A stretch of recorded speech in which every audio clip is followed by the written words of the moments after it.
আসসালামু আলাইকুম, সকলে কেমন আছেন? আশা করি ভালো আছেন।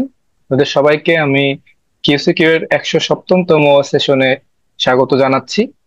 আজকের সেশনের বিষয়বস্তু নির্ধারিত হয়েছে লেবাননে ইসরায়েলি আক্রমণ এবং মধ্যপ্রাচ্যের অনিশ্চিত ভূরাজনৈতিক ভবিষ্যৎ, যার ইংরেজি হচ্ছে Israel's attack on Lebanon and the uncertain future of Middle Eastern geopolitics. সেশনের সম্মানিত বক্তা হিসেবে আজকে আমাদের সাথে আছেন জনাব Sultan Mohammad Zakaria Majumdar, PhD fellow, department of educational policy studies EPS, faculty of comparative international education and global studies, Wisconsin Madison university, Madison, যুক্তরাষ্ট্র। সুলতান মোহাম্মদ জাকারিয়া স্যারের এক বর্ণাঢ্য ক্যারিয়ার রয়েছে। উইসকনসিন ম্যাডিসন বিশ্ববিদ্যালয়ে পিএইচডি করতে যাওয়ার আগে তিনি যুক্তরাষ্ট্রের বোস্টন বিশ্ববিদ্যালয়, নেদারল্যান্ডের আমস্টারডাম বিশ্ববিদ্যালয়, যুক্তরাষ্ট্রের ব্রান্ডেইস বিশ্ববিদ্যালয় এবং বাংলাদেশের ব্রাক বিশ্ববিদ্যালয়ের সাথে একাডেমিক কার্যক্রমে জড়িত ছিলেন। পাশাপাশি তার রিসার্চ ইন্টারেস্ট হচ্ছে শিক্ষা, গণতন্ত্র, হিউম্যান রাইটস, পাশাপাশি সরকার ও রাজনৈতিক ব্যবস্থার তুলনামূলক বিশ্লেষণ, বিশ্বায়ন ইত্যাদি। এছাড়াও স্যার অ্যামনেস্টি ইন্টারন্যাশনাল ও Robert F Kennedy human rights এর দক্ষিণ এশিয়া বিষয়ক একজন গবেষক ছিলেন। এছাড়াও তিনি এশিয়ান ডেভেলপমেন্ট ব্যাংক, বাংলাদেশ সরকার এবং সুইস উন্নয়ন এজেন্সির বিশেষ কনসালটেন্ট হিসেবে দায়িত্ব পালন করেন। বর্তমানে Sultan Mohammad Zakaria sir Wisconsin Madison বিশ্ববিদ্যালয়ের অধীনে institute for regional and international studies national resource সেন্টারের একজন উপদেষ্টা হিসেবে আছেন এবং যুক্তরাষ্ট্রের অ্যামনেস্টি ইন্টারন্যাশনালের বাংলাদেশ ও পাকিস্তান বিষয়ক বিশেষজ্ঞ হিসেবে দায়িত্ব পালন করছেন। সুলতান মোহাম্মদ জাকারিয়া স্যারকে আমরা আবারও ধন্যবাদ জানাচ্ছি আমাদের সাথে এই কিউসিকিউ প্ল্যাটফর্মে তৃতীয়বারের মতন যুক্ত হওয়ার জন্য। এটি স্যারের তৃতীয়বার আমাদের প্ল্যাটফর্মে যুক্ত হওয়ার জন্য।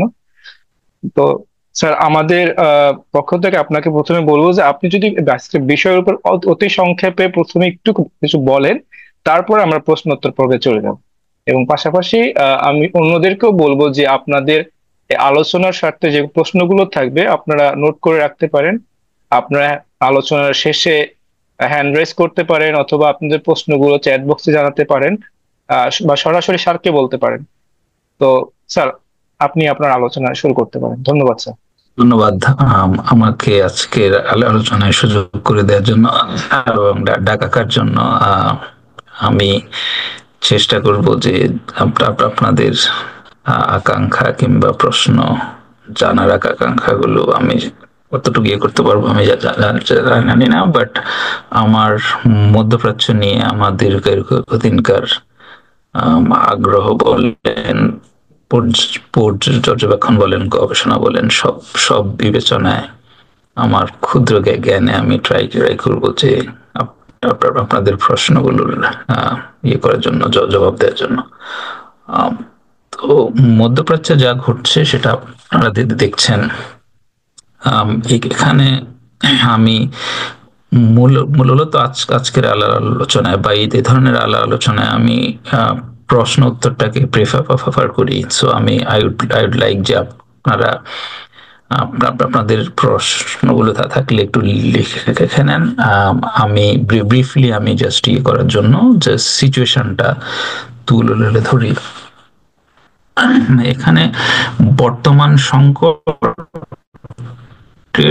শুরুটা যদিও ইসরায়েল চলছে যে অক্টোবর 7 যখন হামাস একটা ডেডলি ক্যাম্পেইন লঞ্চ করলো এগেইনস্ট ইসরায়েল, সেখানে অনেক হতাহত হয়েছে এবং ইসরায়েলের সিকিউরিটির জন্য ইসরায়েল রাষ্ট্রের যে দিনকার ওরা যে ইনভিনসিবিলিটি ক্লেম করতো, যে ওদের সিকিউরিটি ইমপ্রেডিক্টেবল, এটা ইয়ে করা যায় না, ভায়োলেট করা যায় না, এবং they have ears and eyes in every part of the region. So এই পরিস্থিতিতে হামাস কিভাবে এত সংগঠিত একটা আক্রমণ করলো, যেখানে ইসরায়েলের সিকিউরিটি, এক্সিস্টেন্স, ভালনারেবিলিটি সব সব বিষয়ে প্রশ্নের মুখোমুখি হলে এই নিয়ে বিভিন্ন ধরনের আলোচনা আছে, গবেষণা হবে। এখানে অনেকগুলো কম্পিটিং থিওরি আছে, যে অনেকে বলছে যে ইসরায়েলের প্রাইম মিনিস্টার অথবা ইসরায়েলের ইন্টেলিজেন্স এজেন্সি নিউ যে এই ধরনের কিছু ওরা প্ল্যান করছে, বাট দে অ্যালাউড ইট, যাতে করে এটাকে এক্সকিউজ হিসেবে ইউজ করে বর্তমানে ওরা যা যা যা করছে ইয়ে করতে পারে। আর আরেকটা তো হচ্ছে কনভেনশনাল উইজডম, যে ওরা জানতো তো না, সো হামাসের এখানে এক্সট্রা কিছু ক্যাপাবিলিটি দিতে showed. So what ever the case, এখন দ্য কনসিকুয়েন্স হচ্ছে যে আমরা একটা বিস্ফোরণমুখ মধ্যপ্রাচ্যের মধ্যে আছি, যেখানে ইসরায়েল এট এ টাইম 3-4টা রাষ্ট্রের সাথে প্রায় যুদ্ধে আছে বলা চলে। একটা প্যালেস্টাইন, একটা লেবানন, একটা ইয়েমেন এবং সিরিয়ার সাথে তো ওদের দীর্ঘদিন ধরে দেয়ার এট স্টেট অফ ওয়ার। এখন বাড়তি যে ঝুঁকি এখন তো তৈরি হয়েছে, সেটা হচ্ছে whether they will go to fight Iran, so that would be interesting at many level. এখন এই পরিস্থিতিতে অনেক অ্যাক্টর আছে, অনেক ধরনের হিস্টোরিক্যাল কনটেক্সট আছে, অনেক প্রিজাম্পশন আছে, প্রিসাপোজিশনস আছে, যে কি হবে, কি হতে যাচ্ছে, কোনটা হলে কোনটা হবে। তো এই বিষয়গুলো নিয়ে আপনাদের আগ্রহের খোরাকটা থাকলে I will talk, but I will leave it that যে এই পরিস্থিতিতে what you want to know, বা হোয়াট উই ক্যান ডিসকাস। আমরা পরস্পরের কাছ থেকে জানতে পারি। আমার কাছে যে সব তথ্য আছে তা না, but I would love to hear from you as well your comments and observation, but I would be happy to add my insights, যে এই বিষয়ে গত 1-1.5 দশক ধরে আমি এই ঘটনাগুলো ফলো পড়ছি এবং গবেষণা করছি। So if that helps, I would be happy. তো আমার পার্সোনালি একটা প্রথম প্রশ্ন যেটা আমি স্যার আপনাকে বলবো, আপনি প্রথমে 7 অক্টোবর থেকে শুরু করলেন, সেটা হচ্ছে যে এই যে ইসরায়েলের যে আক্রমণ, 7 অক্টোবরের পরে যে ইসরায়েলের যে গাজায় আক্রমণ এবং এর যে তীব্রতা বা এর যে ধ্বংসাত্মক জিনিস, তারপরে যে হরর, গণহত্যা, যেটার সাথে পূর্বের বিভিন্ন কিছু যদি আমরা কম্পারেটিভ তুলনা করি, তা মিলতেছে না। আসলে এর পিছনে ইসরায়েলের কোন মোটিভেশন বা কোন কোন জিনিসগুলো কাজ করছে, যাতে তারা এই যে তীব্রভাবে, এত নিষ্ঠুরভাবে এই ক্যাম্পেইনটা তারা চালাচ্ছে? ধন্যবাদ। ধরেন আমরা তো অ্যাজ এন অ্যানালিস্ট কিংবা রাজনৈতিক বিশ্লেষক হিসেবে যতটুকু অবজেক্টিভ থাকা যায়, তো আমি যদি ইসরায়েলিদের শুতে আমি এই বিষয়টাকে দেখি যে what they are thinking, not someone critiquing is Israel. এখন আমি এভাবে ভাবাবার চেষ্টা করি আর কি, যার ফলে আমি ইসরায়েলের কনজারভেটিভ নিউজ আউটলেট থেকে শুরু করে মানে যেগুলো লেফটিস্ট লিবেবল আউটলেট সব আমি পড়ি। সো ওদের যেটা মাইন্ডসেট অ্যামং দ্য কনজারভেটিভস, সেটা হচ্ছে যে Israel is in a constant state of existential war. They are surrounded by enemies, যারা ইসরায়েলের ধ্বংস চায়, এবং এইটা they have been feeding this এই যে ফিয়ার তাদের সোসাইটিতে for long enough time. So যার ফলে আপনি ধরেন বাঘের সাথে ফাইট করছেন, হ্যাঁ, আপনি একটা existential ফাইটে, you will do whatever it takes to save yourself. আমি মনে করি large section of the Israeli সোসাইটির মধ্যে এই ধরনের একটা টেন্ডেন্সি আছে যে they are in existential crisis. এবং ইসরায়েলাইটস মানে যারা জুইশ ডিয়াসপোরা, তারা over many thousands years of ওদের একটা হিস্টোরিক্যাল ট্রমা আছে যে ওরা বিভিন্ন দেশ থেকে ওদেরকে ড্রাইভ আউট করে দেয়া হয়েছে, বিভিন্ন দেশ থেকে এক্সপালশন করা হয়েছে। কিছু যেমন হলোকাস্টের বিষয়টা সত্য মিথ্যা কিংবা এটার ম্যাগনিচিউড নিয়ে আমরা যত ডিসকাশন করি, কিন্তু জুইশরা যে সিন্ডিকেটেড টার্গেট হয়েছে in Europe across many 100 years, many thousands years, that's true, that's documented. So ওদের মধ্যে এখন একটা আন্ডারস্ট্যান্ডিং আছে যে আমরা 2-3 হাজার 5,000 বছর পরে আমরা একটা we are able to form a state, এবং আমরা স্টেটকে এখন ডিফেন্ড করা অ্যাট এনি কস্ট, সেটা আমাদের দায়িত্ব। এটা হচ্ছে ওদের মাইন্ডসেট। এখন আমরা যারা ক্রিটিক করি, আমরা বললাম আমাদের অবস্থানটা হচ্ছে যে ইসরায়েলিরা যে মোস্টলি দ্য ইউরোপিয়ান ডিসেন্ডেন্ট, এখন যারা আসছে এরা এখানে they colonize Palestinian lands, they are colonizer outsider, and এটা একটা apartheid state. সো প্যালেস্টাইন নিজেদেরকে হয় তারা সম অধিকার দিবে ওই রাষ্ট্রে, অথবা একটা দ্বিরাষ্ট্রিক একটা সমাধান হবে, রাইট? কিন্তু ইসরায়েলিরা দেখে যে দে আর এটা their promise land, you know that, right? So এটা এবং এই ল্যান্ড থেকে ওদেরকে from the beginning of their Moses একটা টাইম থেকে ওদেরকে ড্রোভ আউট করা হয়েছে, এবং they had been persecuted throughout the history since then. So এটা ওদের জন্য একটা মানে আফটার 47-8 এটা ওদের জন্য একটা অপরচুনিটি ছিল টু ফর্ম এ স্টেট। এখন ওরা ভাবছে যে আমাদের এই এক্সারসাইজটা, যে আমাদের একটা ইন্ডিপেন্ডেন্ট স্টেট আমরা পেলাম এত হাজার বছর পরে, it's in crisis now, it's in question. So ওই জন্য আমি মনে করি they are behaving in a way, এটা ওরা ভাবছে যে it's do or die situation. If we don't settle this, if we don't settle the question of this এই যে exist of resistance, তাহলে তারা ইসরায়েলি স্টেটে যা চায় যে ইউরোপিয়ান জুইশরা বা অন্যান্য প্রান্তের জুইশরা এখানে মাইগ্রেট করে উঠে আসবে, এটাকে একটা ভাইব্রেন্ট জুইশ স্টেট করবে। কিন্তু 7 অক্টোবরের পরে বা হিজবুল্লাহ যে থ্রেট, এই লিঙ্গারিং থ্রেট, এই থ্রেড গেটগুলোর ফলে Israel as a state become very vulnerable security wise. If you remember, এখানে 7 অক্টোবরের পরে প্রায় 500,000 জুইশ লেফট ইসরায়েল। সো ওরা বিভিন্ন দেশে যে দেশগুলো থেকে আসছে চলে গেছে, কারণ এরা তো মাইগ্রেন্ট। তো এখন এদের জন্য একটা existential crisis.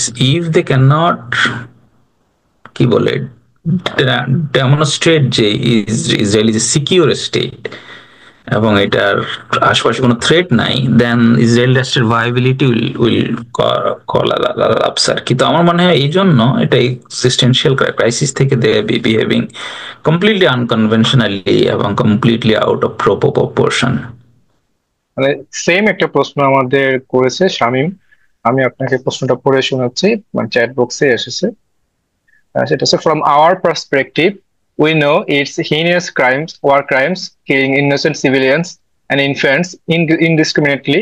Shouldn't it be so from Israelis perspective? Why not? How they legitimize this mass killing and keep their soldiers' moral standing? Sure.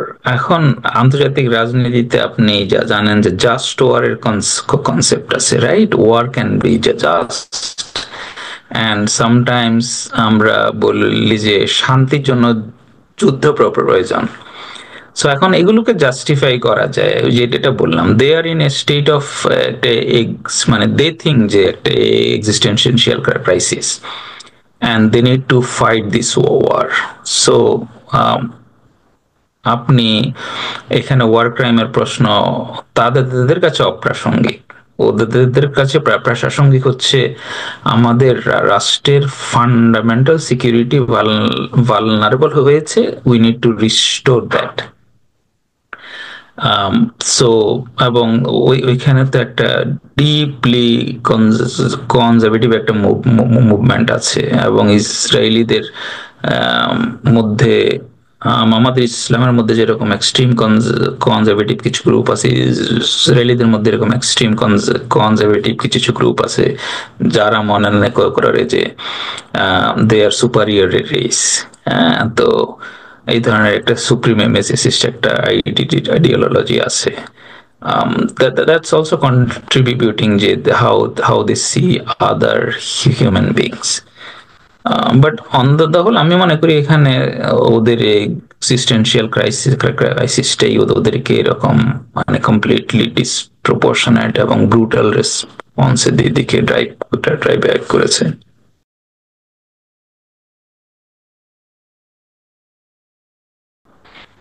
এখানে মধ্যপ্রাচ্য আরব রাষ্ট্রগুলোর মধ্যে তো অনেক ধরনের ট্রেড পারসেপশন আছে। একটা হচ্ছে ওদের মধ্যকার যে শিয়া সুন্নি ডাইকোটমি, যে ইরানিয়ানরা Shia and they build a Shia crescent আর কি অ্যাক্রস দ্য রিলিজিয়ন, যার ফলে মানে বিকজ ধরেন হিজবুল্লাহ থেকে শুরু করে হুদি থেকে শুরু করে ইরাকে যেসব শিয়া গ্রুপস আছে, সিরিয়াতে আছে। সো এখানে কিছু সুন্নি স্টেটের মধ্যে এই ধরনের চিন্তা কাজ করে যে they are also threaten by the rise of Iran. সেই কারণে এই মুসলিম কিছু মানে গালফের যে মুসলিম সুন্নি কান্ট্রিগুলো এক্সক্লুডিং কাতার এবং ওমান টু সাম এক্সটেন্ট, বাকি গালফ স্টেটগুলোর মধ্যে specifically UAE, Saudi Arabia, so ওরা ভাবে যে they R competing with Iranian interest as well.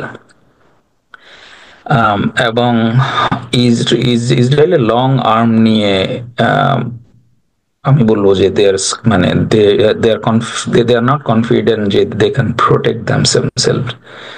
So এই দুইটা বিবেচনায় they already had some contacts, and you know যে ইউএই এর সাথে ইসরায়েলের সম্পর্ক এখন ফুললি ডিপ্লোম্যাটিক, স্বাভাবিক। সৌদির সাথে আনরেটিভেবল একটা সম্পর্ক আছে। সো আমি মনে করি এটা কম্বিনেশন অফ ফ্যাক্টরস। ফার্স্ট যে they are sceptical about the rise of Iran, এবং ওটা দিয়ে তারা থ্রেট ফিল করে, এবং দ্বিতীয়টা ওরা মনে করে যে ইন মাই ভিউ যে they can't handle Israel because ইসরায়েলের সাথে যে ওয়েস্টার্ন অ্যালায়েন্স আছে। সো এক ধরনের সাবমিসিভনেস যে আমরা ইসরায়েলকে ডিল করতে পারবো না, so it's better to live with them. তো এই কারণে তারা ইসরায়েলের সাথে কোনো হোস্টিলিটিতে যেতে চায় না। থার্ড হচ্ছে enemy is my friend. So since ইসরায়েলের এনিমি হচ্ছে ইরান,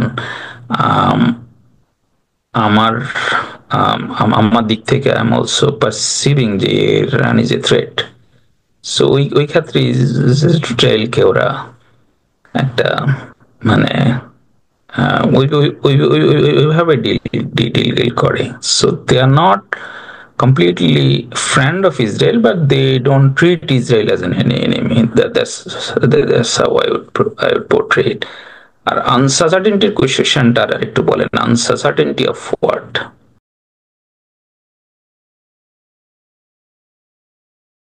আন্তর্জাতিক রাজনীতিতে সার্টেনটি বলে কোনো কথা নাই, রাইট? এখানে সো এখানে আন্তরাষ্ট্রীয় যেসব সম্পর্ক সেগুলো তো অলওয়েজ ইভলভিং, এগুলো সবসময় মানে ডাইনামিক। সো ওই দিক থেকে আনসার্টেনটি তো একটা কি বলে ইন্টিগ্রাল এলিমেন্ট, যে আপনি আজকে ইসরায়েল যে এয়ার সুপারিয়রিটি এনজয় করছে ইন দেয়ার ওয়ারফেয়ার, কালকে সেটা নাও থাকতে পারে। আজকে আমেরিকানরা যেভাবে ব্যাক করছে এবং US is almost launch super power, কালকে সেটা নাও থাকতে পারে, রাইট? সো হোয়াট ইফ যে ইউনাইটেড স্টেটস collapse করলো as a global super power, so Israel will lose a significant security umbrella. What if যে ইসরায়েলের ইকোনমি collapse করলো, they cannot afford this military, that will fundamentally change the dynamics. What if Iran acquired nuclear weapons, right? That would fundamentally change the security dynamics. What if Russia provided Iran with all the 5th generation fighter jets like Su-57 and etc. Right? So all these questions are unresolved. এগুলো ইফের উপর, এবং এগুলো যে ঘটতে পারে you and I and every international observers on this issues know. এখন এগুলো ঘটবেই তা বলছি না, বাট এগুলো ঘটার পসিবিলিটি আছে। সো এই পরিস্থিতিতে আনসার্টেনটি কোয়েশ্চেনটা এমন, সো যদি এগুলোর কোনোটা ঘটে, what would be the question of Israel security, Israel's future. ইসরায়েলের স্ট্র্যাটেজিক ডেপথ খুব কম, রাইট? সো ইসরায়েল রাষ্ট্রের ভায়াবিলিটি ডিপেন্ড করে অনেকগুলো ফ্যাক্টরের উপর, যে কন্টিনিউয়াস ওয়েস্টার্ন সাপোর্ট, এবং আমরা দেখেছি যে western hypocrisy and etcetera, right? No matter what they supported Israel. এবং এখানে হিপোক্রেসি বলতে ইউক্রেন ওয়ারে ওয়েস্টার্ন মিডিয়ার এক ধরনের রোল, গাজা ওয়ারে কিংবা লেবানন ওয়ারে এক ধরনের রোল, কিংবা সেম ডিপ্লোম্যাটিক সাপোর্টের ক্ষেত্রে। সো আমরা তো we are living in a western, মানে কি বলে, এই গত 300-400 বছরের western hegemony, western civilisational hegemony, ওদের নলেজ বলেন, টেকনোলজিক্যাল প্রগ্রেস বলেন, সব দিক থেকে আমরা গত 300-400 বছরে যে জায়গাটাতে আছি, বিশেষ করে প্রথম বিশ্বযুদ্ধের পর গত 100 বছরে যেটা আরো প্রমিনেন্ট, যখন অটোমানরা ডিফিটেড হলো এটসেট্রা। সো আমরা তো গত 100 বছরে তো we are completely living in the western dominance, right? অন্যান্য দেশগুলোর। তো এই ডমিনেন্সটা তো পারপেচুয়াল না, এটা তো পার্মানেন্ট না, এটা আগামী 20-30 বছর পরে দ্য রাইজ অফ চায়না, ইরানের অবস্থা কই যাবে, বা অন্যান্য রাষ্ট্রগুলো, মুসলিম কান্ট্রিগুলো যেমন ইন্দোনেশিয়া, পাকিস্তান, নাইজেরিয়া। সো ওই সিকিউরিটি ডাইনামিক্সে যখন Israel will not be backed by the best and the brightest forces, what will happen, right? So আনসার্টেনিটির কোয়েশ্চনটা তো এইটার একটা ডাইনামিজম আছে। আরেকটা হচ্ছে, যেটা আমি আগে বলেছি, ইসরায়েল রাষ্ট্রের এক্সিস্টেন্সটা ডিপেন্ড করে যে এখানে constant Jewish diaspora migration to Israel, আর এই ইমিগ্রেটেড লোকজন যাতে এখানে সেটেল করে, so they are the settler of the land. এখন যদি ওরা এখানে দেখে যে এটা কনস্ট্যান্ট ফিয়ারের মধ্যে ওদের সিকিউরিটি নিয়ে, সার্ভাইভাল নিয়ে, they will not settle here, so they will go back to their original year. এই বিষয়গুলো নিয়েই ধরুন আনসার্টেনিটির কোয়েশ্চেনটা it's true for all the stake holders.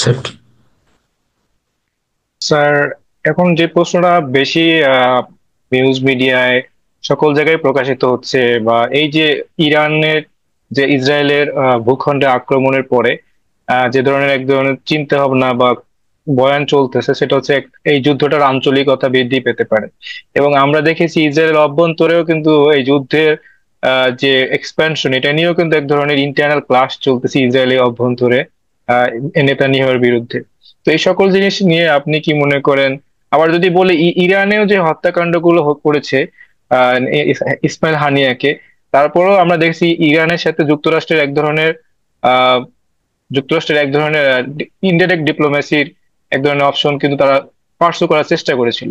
তারপরেও যখন এই নাসরুল্লাহকে যখন হত্যা করা হয়, তারপরে দেখলাম আমরা ইরান সেখানে অ্যাটাক করলো। এবং এখন চিন্তা করা হচ্ছে যে এক ধরনের এক্সপ্যানশন, মানে যুদ্ধের এক্সপ্যানশন হতে পারে রিজিওনালি। আপনার কি মনে হয় এই যুদ্ধের আঞ্চলিক রূপ নিতে পারে কি নিতে পারে? আম, আমি মনে করি যে আঞ্চলিক রূপ নেবে না। ইসরায়েলিরা চাইবে যে এই সুযোগটাকে নিয়ে ইরানে হামলা করা, ইরানের নিউক্লিয়ার ফ্যাসিলিটি গুলো ধ্বংস করা, ইরানের আম, ইরানের ইন্ডাস্ট্রিয়াল ক্যাপাসিটি এবং মিলিটারি ক্যাপাসিটিকে ধ্বংস করা।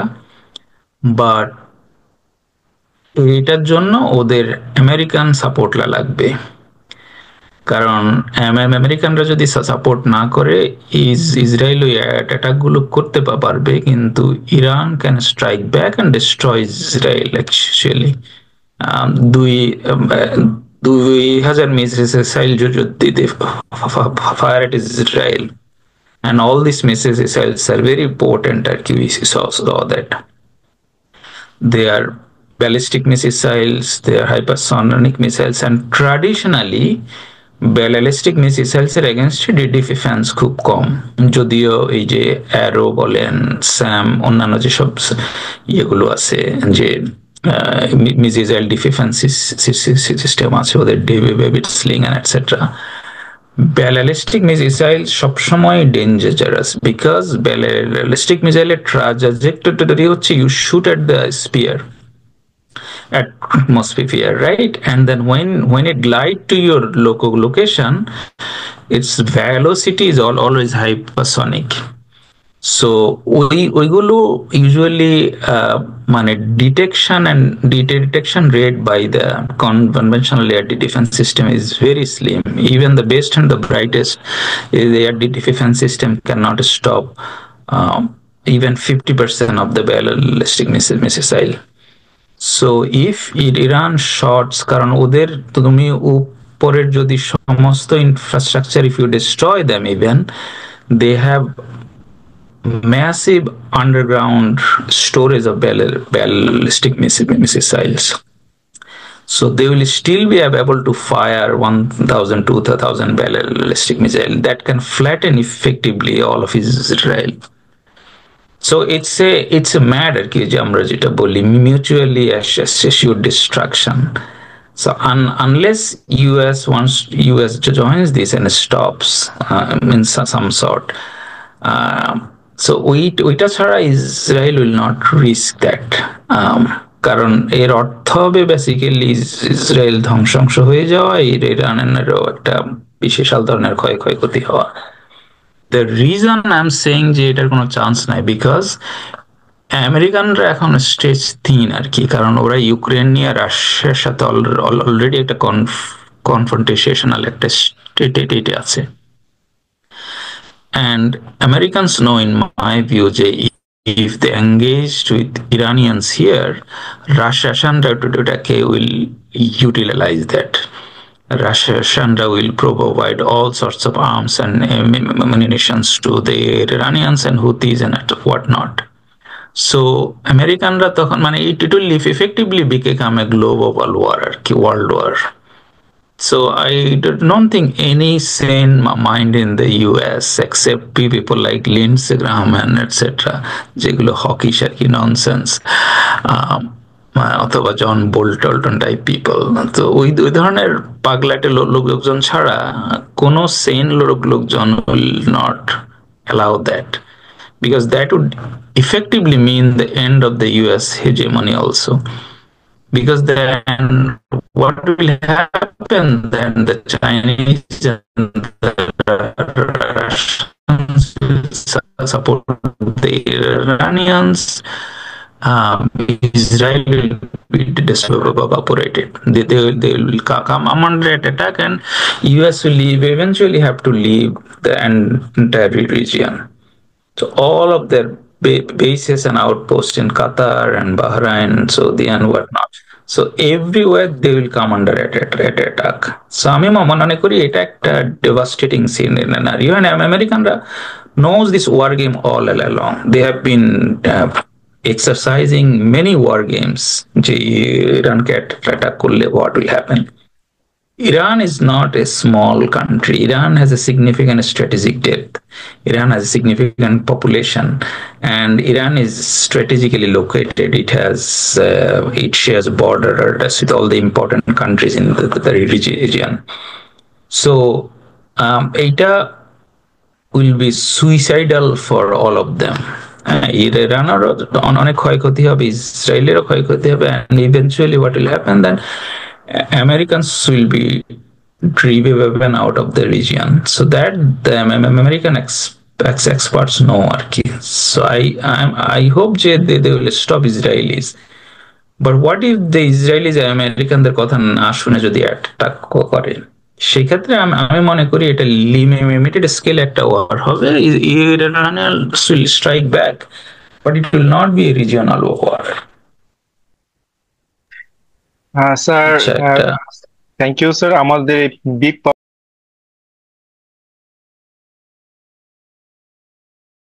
সো এটা একটা ট্রাম্পের এগেনস্টে একটা বড় যুক্তি হচ্ছে he is an irrational actor and he risk dragging US in some sort of Armageddon, right? So that's the real risk. But আমি মনে করি যে ট্রাম্পের গতটা টার্ম ইয়ে করে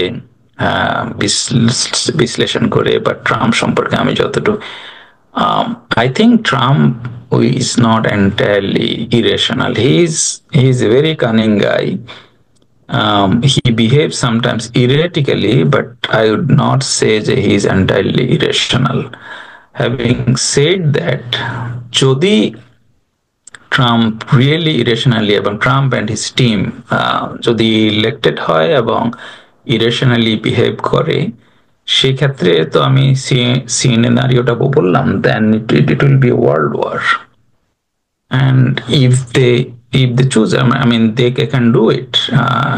পৃথিবীতে মেজর যুদ্ধগুলো হয়েছে মিসক্যালকুলেশন থেকে, যে দে থিঙ্ক যে একটা আউটকাম হবে, বাট দ্য আউটকাম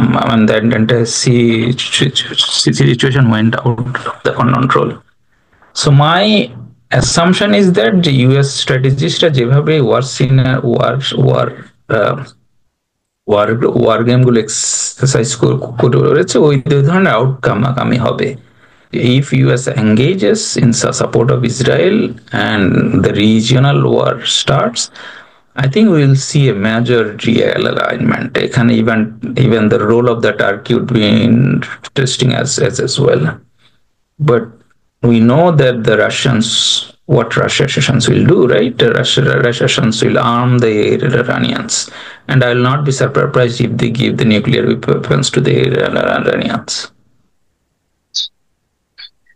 প্রশ্নটা হচ্ছে যে হিজবুল্লাহর প্রধানকে হত্যা করার বিপরীতে ইরানের আক্রমণ, হুতিদের অ্যাক্টিভিটি, পাশাপাশি ইরাকের শিয়াপন্থী গোষ্ঠীর সশস্ত্র বাহিনী কর্তৃক ইরাকে উপস্থিত মার্কিন ঘাঁটিতে আক্রমণের হুমকি, এই বিষয়গুলোকে মার্কিন যুক্তরাষ্ট্র কিভাবে দেখতেছে? আসলে মার্কিন প্রশাসন এই ব্যাপারগুলোকে কিভাবে হ্যান্ডেল করবে, তাদের ভূমিকা কি হতে পারে, এটা নিয়ে একটা প্রশ্ন করেছে। US will do whatever they're doing. They will try to supply arms and intelligence and money to the Israelis. সেটা ওরা করবে, এবং এটা ইসরায়েলের and because we all know যে এখানে Israel lobby in the US is very strong, very powerful. So they effectively control the Middle Eastern policy of the US. So anything Israel's interest, they will do that. Except in one question, যে জিনিসটা আমি বললাম, except যে ওরা এখানে কতটুকু যুদ্ধে জড়াবে বা ওই যুদ্ধে জড়ানোটা ওদের জন্য স্বার্থের কতটুকু অনুকূল। হ্যাঁ, আজকে যদি এই প্রশ্নটা ইয়েমেন এবং ইসরায়েল হতো, then US would bomb Yemen entirely and destroy. But Iran is a different ball game. So the risk is very, very high. Otherwise, I think the US would have done the same what they have done to Syria, what they have done to Libya, and what they have done to different countries in the region. So they view Hezbollah and the Shia axis as a common enemy. Not but because it is the best interest of the American people, but because of the American policy has been very skewed. They have been influenced and controlled by this Israeli lobby.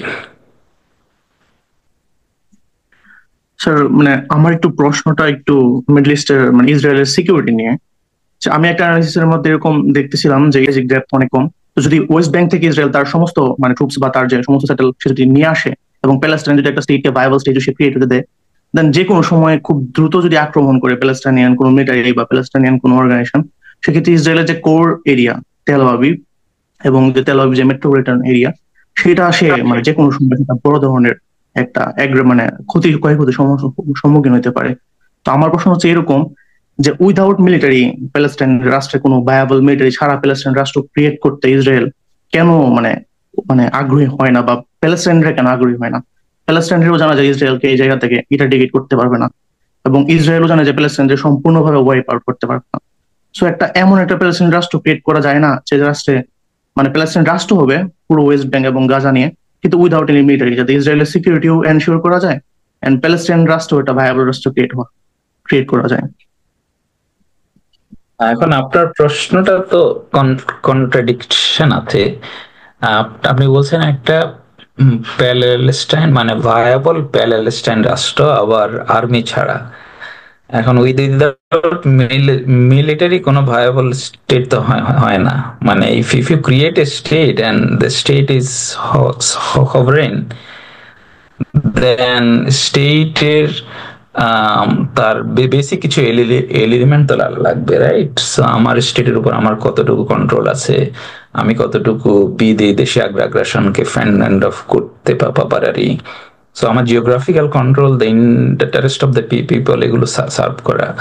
So কোনো strong military ছাড়া তো কোনো viable state হবে না, because it will have to live at the whim of the Israelis. এবং for your information, I think Israelis wanted that kind of Palestinian state all along. They offered Palestinians যে তোমরা state পাবা, but you will not have the army.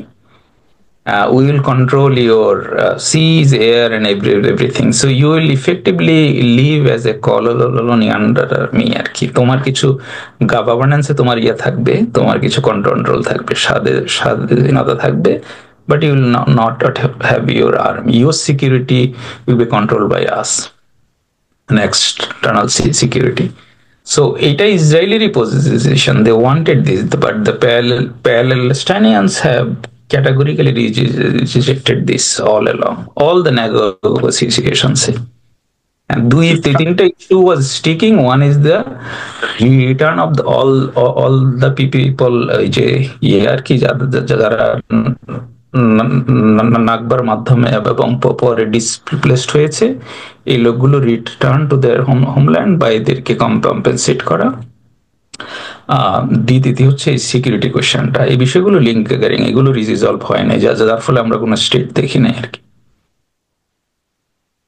Sir Israel কি কখনো sir মানে Palestine রাষ্ট্র create করতে দিবে যে উইদাউট মানে উইথ মিলিটারি পুরো ওয়েস্ট ব্যাংক? কারণ সে যদি ওয়েস্ট ব্যাংক ছেড়ে দেয় দ্যাট মিনস মানে একটা ভায়াবল যদি প্যালেস্টাইন মিলিটারি হয়, যে কোনো সময় ইসরায়েলের কোল এরিয়াকে সে ডিস্ট্রয় করতে পারে উইথ সাম মিনিটস। মানে এখন যে এয়ার ডিফেন্স সিস্টেম, সেটা কোনো ধরনের ব্যালিস্টিক মিসাইলে মানে তাকে যদি আটকাইতে হয়, তার একটা স্ট্র্যাটেজিক ডেপথ লাগা লাগবে, একটা টাইম পিরিয়ড লাগবে। কিন্তু 17 থেকে 19 কিলোমিটার মাত্র জাস্ট পার্থক্য ওয়েস্ট ব্যাংক থেকে ইসরায়েলের যে কোর এরিয়া। যে কোনো মানে ব্যারাজ অফ মিসাইল অ্যাটাক হইলে ইসরায়েল পুরোপুরি ওয়াইপ আউট হয়ে যাবে। ইসরায়েল তো কখনোই সে ওয়েস্ট ব্যাংক ছাড়বে না, মানে সিকিউরিটি ইস্যুতে, যদি সে না সম্পূর্ণরূপে বাধ্য হয়। তো আপনি কি মনে করেন? You are right. না, you are right. These are the consideration আমি যেটা বললাম at the start of the conversation, যে if you are in the Israeli shoes, what you would do, right? তো Israelis are doing what they think, যে আপনি যে জিনিসটা বললেন, Israelis are thinking exactly like that, যে আমরা যদি এখানে প্যালেস্টাইনিয়ান স্টেট দিই এইভাবে ওয়েস্ট ব্যাংক এবং গাজা মিলে, and if they are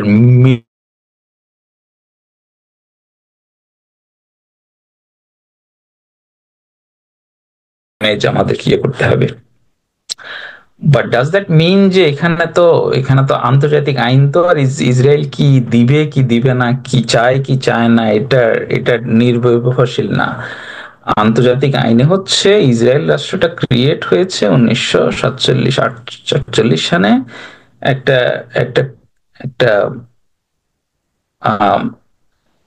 UN মেকানিজমের মাধ্যমে, রাইট?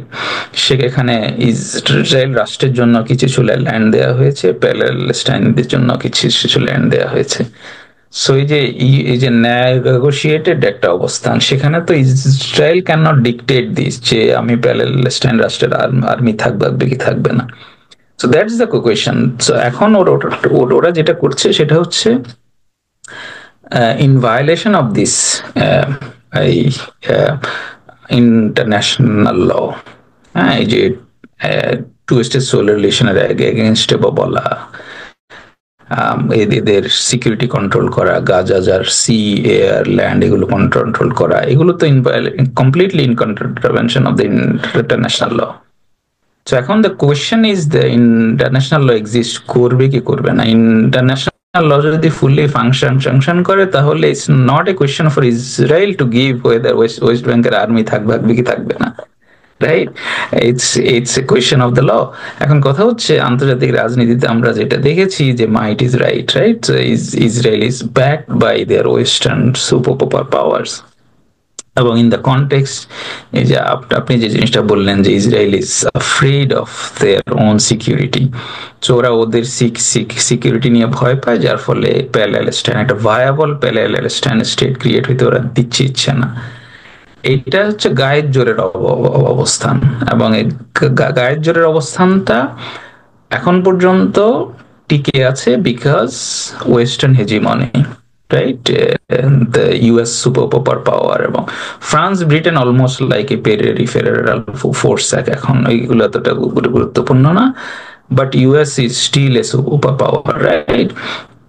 তো এখন যে আনসার্টেনিটি কোয়েশ্চেনটা সবুজ বললো যে এটা আগামী 20 বছর পরে whether US will remain the same strong super power as now, whether China will replace it with a much more firepower and etc. So in that situation, Israel এখন যে ইম্পিউনিটিটা ভোগ করছে, যে আমি ইলিগালি আমি আন্তর্জাতিক আইন লঙ্ঘন করে ওয়েস্ট প্যালেস্টাইনদের স্টেট করতে দিচ্ছি না, সেই সিচুয়েশন থাকবে কিনা সেটা তো না থাকতে পারে, রাইট?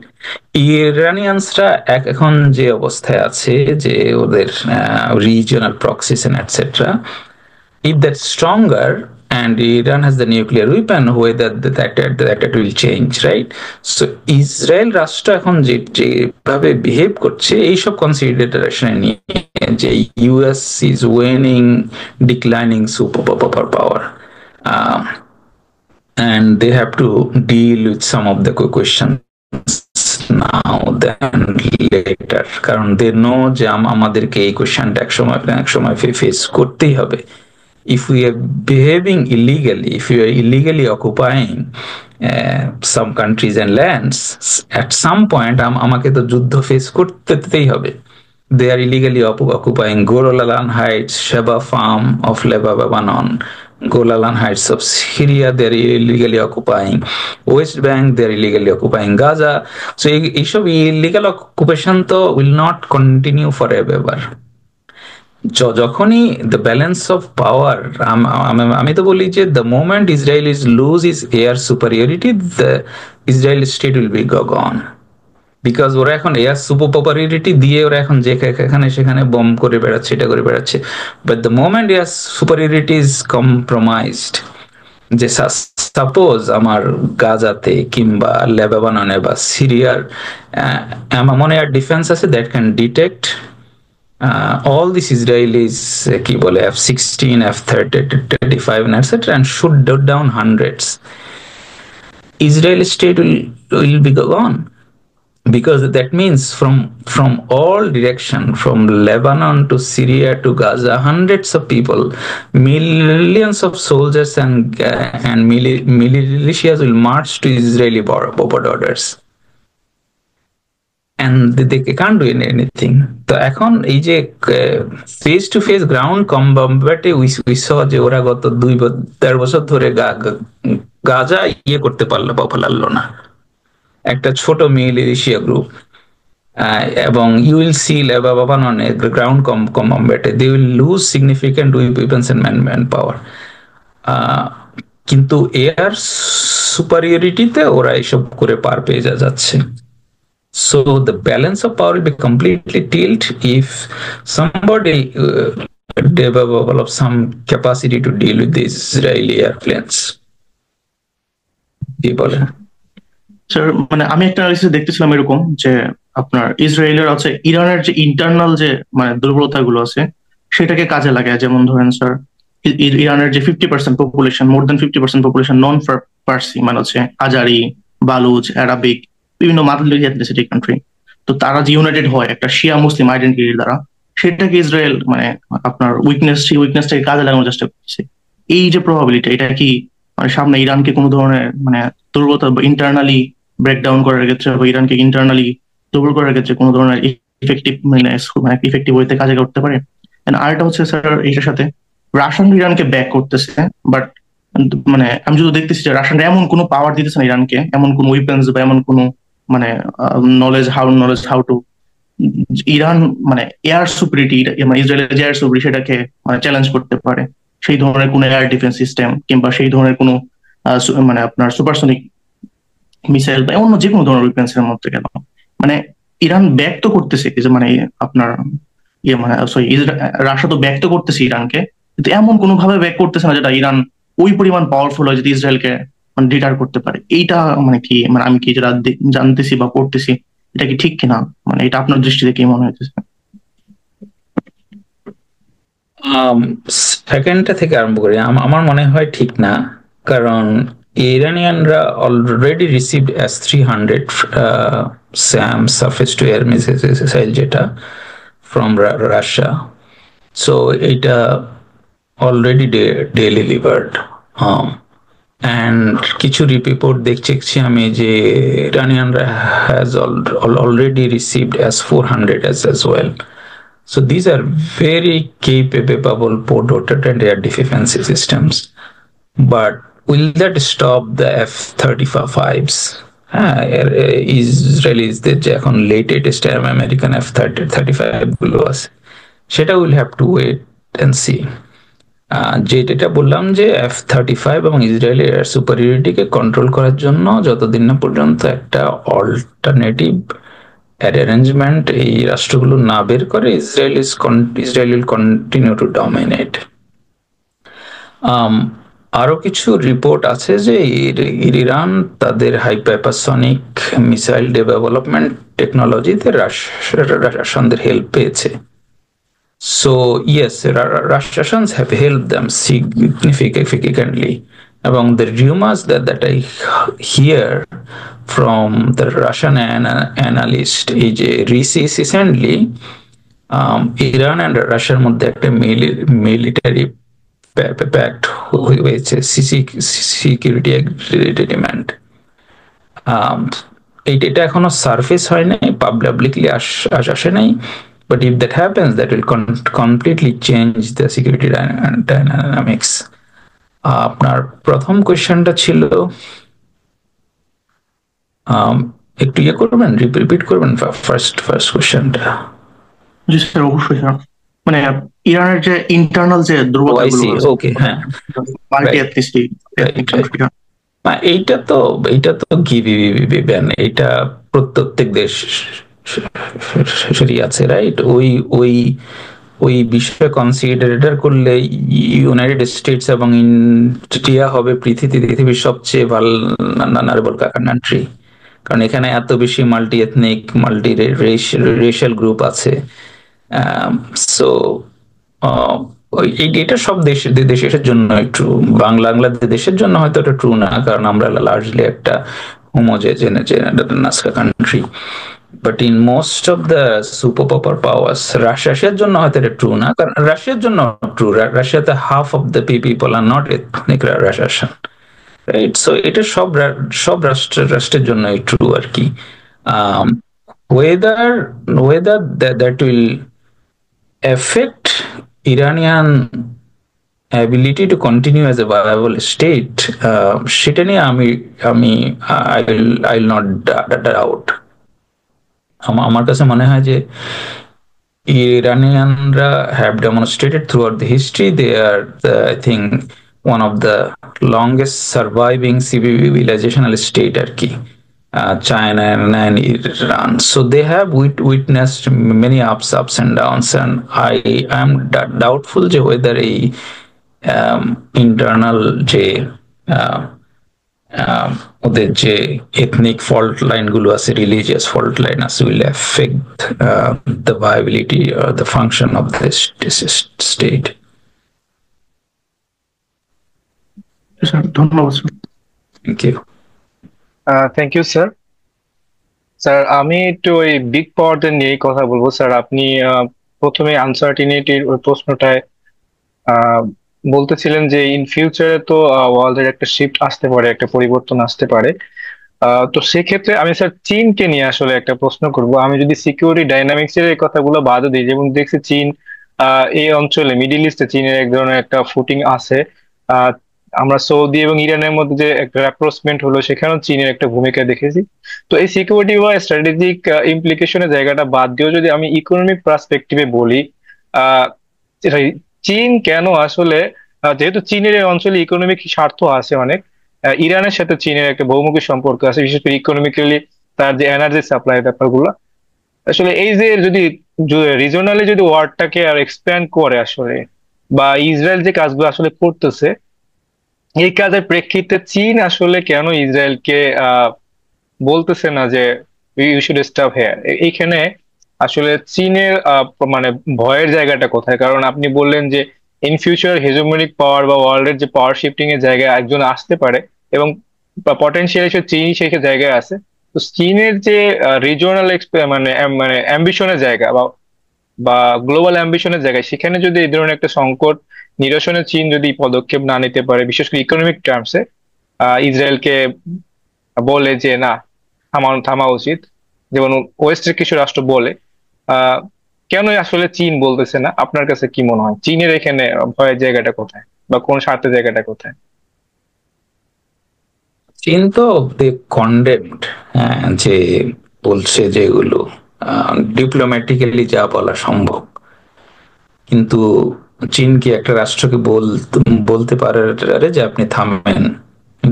ডিপ্লোম্যাটিক্যালি ন। আমেরিকা পারে because is Israel supply dependent on the US, so they can say they stop it. But যদি supply dependent on the US না হইতো, হোয়াট ইফ আমি চায়না এখন বললো যে আপনি থামেন, কিন্তু সে থামলো না, তাইলে তো এটা একটা হিউমিলিয়েশন, রাইট? সো এটা no country will say that at way. আর আমি চায়নার বিষয়টা দেখি যে প্রি সেকেন্ড ওয়ার্ল্ড ওয়ার অথবা pre first world war US এর মতো, যে এটা একটা রাইজিং পাওয়ার, যখন ইউরোপিয়ানরা ছিল super power, right? America was not at that power. but the conflict in two world wars benefited US.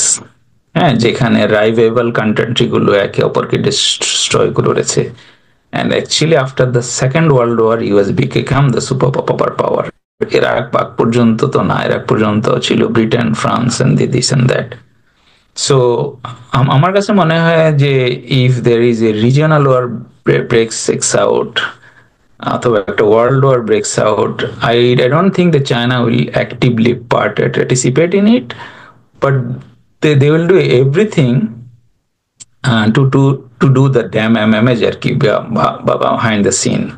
Yeah, so they will probably arm Russians and the Iranians. They will provide material supports, but under cover আর কি. So that মানে এখানে the US bleeds.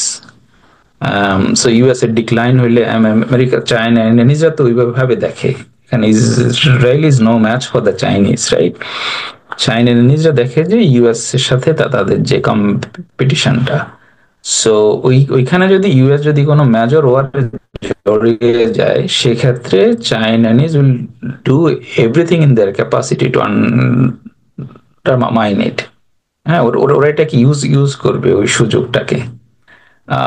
তো সেই ক্ষেত্রে এখানে ইসরায়েলকে why would you say that, মানে ওরা তো এটা শুনবে না, এটা যেটা শুনবে না। স্যার আমি বলছিলাম যে ডিপ্লোম্যাটিক প্রেসারের যে ব্যাপারটা, আপনি যে উদাহরণটা টানলেন দ্বিতীয় বিশ্বযুদ্ধের পরে কিন্তু যখন সুয়েজ ক্যানেল ক্রাইসিস হয় তখন কিন্তু যুক্তরাষ্ট্র এক ধরনের ডিপ্লোম্যাটিক প্রেসার যুক্তরাজ্যের উপর দিয়েছিলেন বা ওই রাষ্ট্রগুলোকে যে এখান থেকে সরে আসার জন্য। আসলে চায়না যদি নিজেকে ওইটা ছিল আফটার সেকেন্ড ওয়ার্ল্ড ওয়ার। এটা ইউ আর রেফারিং টু 1956 এই যে সুয়েজ ক্যানেল ক্রাইসিস, রাইট? ওইটা after second world war, when British empire is gone, ফ্রেঞ্চের আউটপোস্ট গুলো ইজ ইন টাটাস, মানে তখন after second world war US won the war, and US had already become the superpower, so they could dictate the terms. China is in no way close to that point yet. কারণ তখন US এর পাওয়ার ছিল to say the British and French and Israelis stop this. But China তো, কারণ এবং stop না করলে কি হবে, US said that if you do not stop then we will stop it. So they had the power, they have the resource. হ্যাঁ, তো এটা তো চায়না তো এই মুহূর্তে নাই। চায়না এখন পর্যন্ত যেটা they are struggling to build their security architecture globally, যাতে করে in the event of a conflict they can secure their trade routes. এখন পর্যন্ত they are very much vulnerable in the conflict of a war. All of their trade routes will be choked. So এখন চায়নার ওই capacity still নাই। China তো ওদের near, মানে ওদের ব্যাক হ্যান্ডে দে আর পাওয়ারফুল, বাট ওরা তো globally in the trade routes and etcetera they are pretty much vulnerable.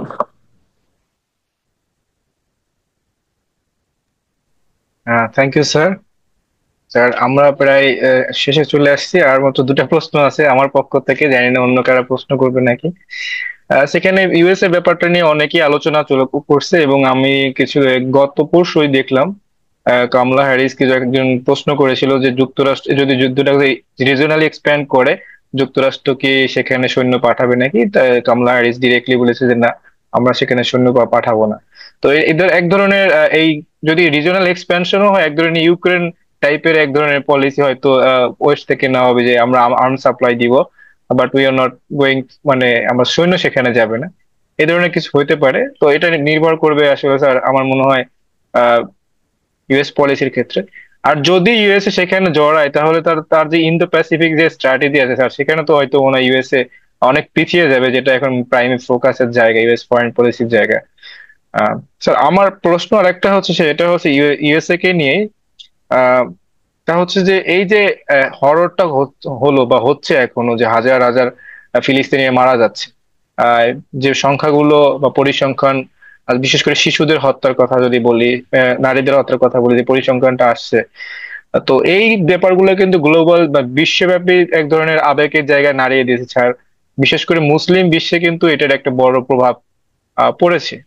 তো আমরা দেখি যদি মধ্যপ্রাচ্যের কথা বলি বা মুসলিম বিশ্বের অনেক রাষ্ট্রর এক ধরনের প্রো ইউএসএ নীতি থাকে বা ইউএস এর প্রতি প্রো মনোভাবটা থাকে। বিশেষ করে আমরা মধ্যপ্রাচ্যের আরব রাষ্ট্রের কথা কথা বলতে পারি। তো যে ক্ষোভ বা অসন্তোষ আমরা আমাদের দেশের প্রেক্ষিতেও দেখছি স্যার। যদিও আপনি আমাদের দেশের পার্সপেক্টিভে একজন গুরুত্বপূর্ণ ব্যক্তি ছিলেন, এটা নিয়ে আজকে আলোচনা এখানে করি না করি, মানে জনরোষ আসলে কিভাবে কাজ করতে পারে আমরা আমাদের প্রেক্ষিতেই দেখেছি। তো ইসরায়েলের এই ধরনের কাজের ফলে যে মুসলিম বিশ্বে যে জনরোষ তৈরি হচ্ছে, এবং যে সকল রাষ্ট্রগুলো আসলে মুসলিম হওয়ার পরও, মুসলিম শাসন হওয়ার পরও প্রো ইউএস, আসলে এই রাষ্ট্রগুলো যারা সরকার বা স্টেটের পলিটিক্যাল কাঠামো, তাদের ভবিষ্যৎটা আসলে কি? যে এই যুদ্ধটা যদি এক্সপ্যান্ড আরো করে, আরো যদি মানুষ মারা যায়, ক্ষোভের বহিঃপ্রকাশ যদি কখনো ঘটে, তখন তাদের ভবিষ্যৎটা কি হবে স্যার? খুবই খারাপ ভবিষ্যৎ, because they R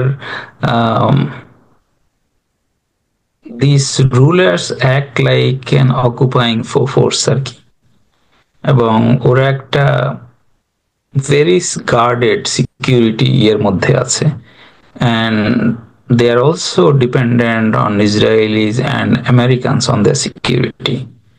So that also details why they are why they support Israel and US, because they know that they lack legitimacy, এবং রাষ্ট্রের মধ্যে ওদের কোনো মানে কনসেনসাস নাই, রাইট? সো যার ফলে they depend on their heavily security, মানে গার্ডেড আর কি, এবং the security is being offered by the US and Israelis mostly. সেটা যদি ইউএস যদি ভালনারেবল হয়, রিজিওনাল ওয়ার লাগে, তাইলে they will be vulnerable too. এটা নিয়ে কোনো কোয়েশ্চেন নাই। এবং that's why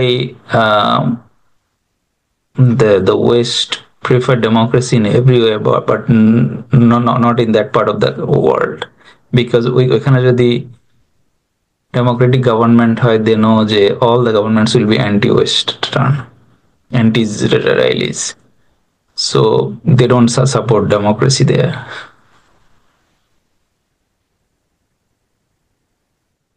thank you sir. Sir, এবার আমি এই সেশনের সর্বশেষ প্রশ্নটি করব, জানি না কেউ আর কোনো প্রশ্ন আছে নাকি কারো।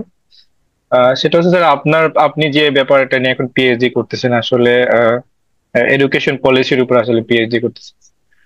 তো আমরা জানি এক ধরনের ন্যারেটিভ পশ্চিমেও আছে, বা আমি প্রথমে যেটা বললাম যে এক ধরনের লেজিটিমেসি দেওয়া, ইসরায়েল যা করে আসলে তাকে পশ্চিম থেকে একটা লেজিটিমেসি দেওয়া হয়। তো এইটার কাউন্টার ন্যারেটিভ তৈরি করার মতো দক্ষিণে বা এই অঞ্চলে এরকম কোনো মানে ইনিশিয়েটিভ কি নেওয়া হয়েছে বা নেওয়ার সম্ভাবনা আছে কি বলে আপনি মনে করেন? অথবা আমি যদি আর একটু বলি যে পশ্চিমে যে বিশ্ববিদ্যালয়গুলো আছে, সেখানে দেখছি অবশ্যই ইসরায়েল ফিলিস্তিনি কজ নিয়ে এক ধরনের বড় মানে স্ট্রাগল বা মুভমেন্ট চলছে। বিশ্ববিদ্যালয়গুলো আসলে এই ব্যাপারটাকে, এই কনফ্লিক্টের আসলে কোন ইতিহাসটা পড়ানো হয়? সেটা কি প্রো ইসরায়েলি ইতিহাসটা পড়ানো হয়? আর যদি পড়ানো হয় থাকে, তার কি কাউন্টার এক ধরনের ন্যারেটিভ তৈরি করার প্রবণতা বা সম্ভাবনা ওয়েস্টের যে এডুকেশন সেকশন বা ইউনিভার্সিটি সেখানে আছে? আপনি কি, আপনার বিশ্লেষণ কি বলেছেন? আমি এ বিষয়ে সিস্টেম্যাটিক কোনো স্টাডি করি নাই যে ওরা কি পড়ায়, বাট ফ্রম মাই আন্ডারস্ট্যান্ডিং এখানে তো আসলে এটা খুবই heterogeneous. Every university has their own policies, এবং within the university every department has their own discretion আর কি। সো এটা হয়তো কোনো ডিপার্টমেন্টে যেখানে প্রো ইসরায়েলি লোকজন আছে, ওরা হয়তো প্রো ইসরায়েলি টেক্সট পড়ায়, যেখানে প্রো প্যালেস্টাইনি লোকজন আছে প্রো প্যালেস্টাইনি টেক্সট পড়ায়। এখানে কোনো ইউনিফর্মিটি নাই যে এখানে এই ধরনের পড়ানো হয়, রাইট? এটা অনেক হেটারোজেনাস একটা স্পেস, এবং এখানে অনেক ধরনের ফিলোসফি ক্রাউডেড আর কি। যেমন নিউ ইয়র্কের একটা স্কুল আছে, নিউ স্কুল, এখানে পুরোপুরি লেফটিস্ট দর্শন পড়ানো হয়, রাইট? এরকম। So US is an interesting place. এখানে নো ওয়ান ডিকটেটস আর কি ফ্রম দ্য টপ যে তোমরা এরকম করতে হবে। এখানে localize, every institution has certain form of autonomy and etcetera. হ্যাঁ, মানে আমার রাষ্ট্রের আইনের সাথে সাংঘর্ষিক কিছু পড়ানো যাবে না। that part is clear, but এর বাইরে কে কি আদর্শ পড়াবে, কে কি পড়াবে is completely I think the jurisdiction of the university and the department. So you will not be surprised যেখানে কোন ইউনিভার্সিটিতে অনেক বেশি অ্যান্টি জায়নিস্ট লিটারেচার এক্সিস্ট করে। that's what we see আর কি। সো এখন ওরা চেষ্টা করছে যে জায়নিজম শব্দটাকে, অ্যান্টি জায়নিস্ট মুভমেন্টটাকে ইয়ে করতে, আইনি করতে, যে সেটার সাথে অ্যান্টিসেমিটিজমকে ইয়ে করা। But still they have not succeeded. But এখানে কোনো কোনো স্টেটে দে হ্যাভ সাকসিডেড, যে এখানে কোনো কোনো স্টেটে এটা হয়তো এই ধরনের একটা আইন ইয়ে করা হচ্ছে। But again it's not one size fits all situation. Sir, আমাদের পক্ষ থেকে কি বা দক্ষিণের পক্ষ থেকে কি এই ধরনের কাউন্টার ন্যারেটিভ তৈরি করার বা আপনি যেহেতু বললেন যে ব্যালেন্স অফ পাওয়ারও যেরকম গুরুত্বপূর্ণ ইসরায়েলকে শাট ডাউন করার জন্য বা এই কন্ট্রোলে রাখার জন্য, কাউন্টার ন্যারেটিভটাও তো স্যার গুরুত্বপূর্ণ। সেই ধরনের কি সম্ভাবনা আসলে আমাদের আছে নাকি, বা মানে সম্ভাবনা বলি বা আগ্রহের জায়গা কি আছে না? if we think about, মানে আমরা কাউন্টার ন্যারেটিভ যদি আমরা পাবলিক ওপিনিয়ন ইনফ্লুয়েন্স করার জন্য করে থাকি, তাহলে তো গ্লোবাল সাউথে তো ওভারওয়েলমিংলি এটা এক্সিস্ট করে। they don't buy Israeli or West Western propaganda. এখন if you want to influence what people in the US thinks বা people in the Europe thinks, এখানে বড় একটা রোল প্লে করে মিডিয়া। একাডেমিয়াতে because of this heterogeneity, because of this diversity of the people that teach there, because of the polarization etc, একাডেমিয়াতে আমি মনে করি Palestine issue নিয়ে ভালো একটা অবস্থান আছে, রিয়েল ডিবেট হয়, they know what is going on. But it is about the common people's perception. So if you think যে না আমরা ইউএস কমনার্সদের পারসেপশন আমরা ডিল করবো, হাউ টু চেঞ্জ দ্যাট, সেটা এক ধরনের অ্যাপ্রোচ। আরেকটা যদি মনে করি আমি যে গ্লোবাল সাউথের ইউএস এবং মানে নন ওয়েস্টার্ন অডিয়েন্সের পারসেপশন আমি চেঞ্জ করব, non-Western people already know that, and that's what happens in the UNGA. প্যালেস্টাইনের পক্ষে সবাই ভোট দিয়েছে, ইউএস ইসরায়েল আর আরেকটা কান্ট্রি ছাড়া, ওই যে আরেকটা মাইক্রোফোন এশিয়ান কান্ট্রি ছাড়া। So the public opinion in the non western audience is already there. এখন ইউএস এবং ইউরোপে কমনার্সদের পারসেপশন এত স্কিউড কেন? It's because of their state policies, because of their media. হ্যাঁ, এবং এই মিডিয়া গুলো কন্ট্রোল বাই, এখানে মানে for the US is control by the entire Zionist যে লবি আছে, হ্যাঁ, এবং ওইখানকার লোকজন। So they portray Palestinians as a villain and they portray Israelis as a victim. In whatever ways they can spin the narrative, ওইভাবে ওরা portray করে। So যার ফলে যে অ্যাভারেজ ইন দ্য ইউএস যে কখনো ইউনিভার্সিটিতে এই বিষয়ে জানে না বা ইউনিভার্সিটিতে এই বিষয় সম্পর্কে পড়ে নাই, সে তো ডিপেন্ড করে টু ওয়াচ দ্য নিউজ যে what is happening, and they see that the Israelis under constant threat, they are the real victim, they will support them, right? So because that's the information they know. সেটা change করার বাইরে থেকে কোনো উপায় নেই। সেটা change করার জন্য এখানকার local political economy has to change, এখানকার local political dynamics has to change, এখানকার লোকজনের উদ্যোগ নেবে। এখন এই যে মেহেদি হাসান একটা একটা চ্যানেল করলো, যেটিও সামথিং লাইক দ্যাট, এরকম 100 চ্যানেল হবে, হইলে আস্তে আস্তে আস্তে আস্তে ইফ দিস স্পেস ইজ রিডিসকভার্ড আর কি, হ্যাঁ, রিক্লেইমড, তো তখন হয়তো একটা চান্স থাকবে যে to change the public opinion in the West. Sir, আপনি ডোমেস্টিক পলিটিক্যাল ইকোনমির কথা বলেন। আপনি অনেক আগেই বলেছিলেন যে US lobby, Israel lobby in US. আমি ওই একটা বইয়ে পড়েছিলাম যে জন মেয়ার শেমারের এবং স্টিফেন ওয়াল্টের। আপনি বলেছিলেন এই ব্যাপারটা নিয়ে একদিন আলোচনা করবেন ডিটেলসে। বইটা পড়ে আমার খুবই অবাক লাগছে যে আসলে what is happening in USA, মানে আসলে কে কার কলোনি। আমি আসলে স্যার ওই বইটা পড়ার পরে আমার মনে হচ্ছিল, মানে শেষের দিক পর্যন্ত গিয়েছি। এখানেই আমার প্রশ্ন সেটা হচ্ছে, আপনি বললেন ডোমেস্টিক্যালি যে ন্যারেটিভের জায়গা, এখানে দুইটা জায়গা নিয়ে তো কথা বলেছিলেন যে স্যাররা। একটা হচ্ছে যে ইসরায়েল যে লবি যে কাজটা করে, যে ডোমেস্টিক ন্যারেটিভের জায়গায় চেঞ্জ আনে, আর হচ্ছে পলিটিক্যাল যারা পার্টি বা দলের লোক তাদের সাথে কাজ করে।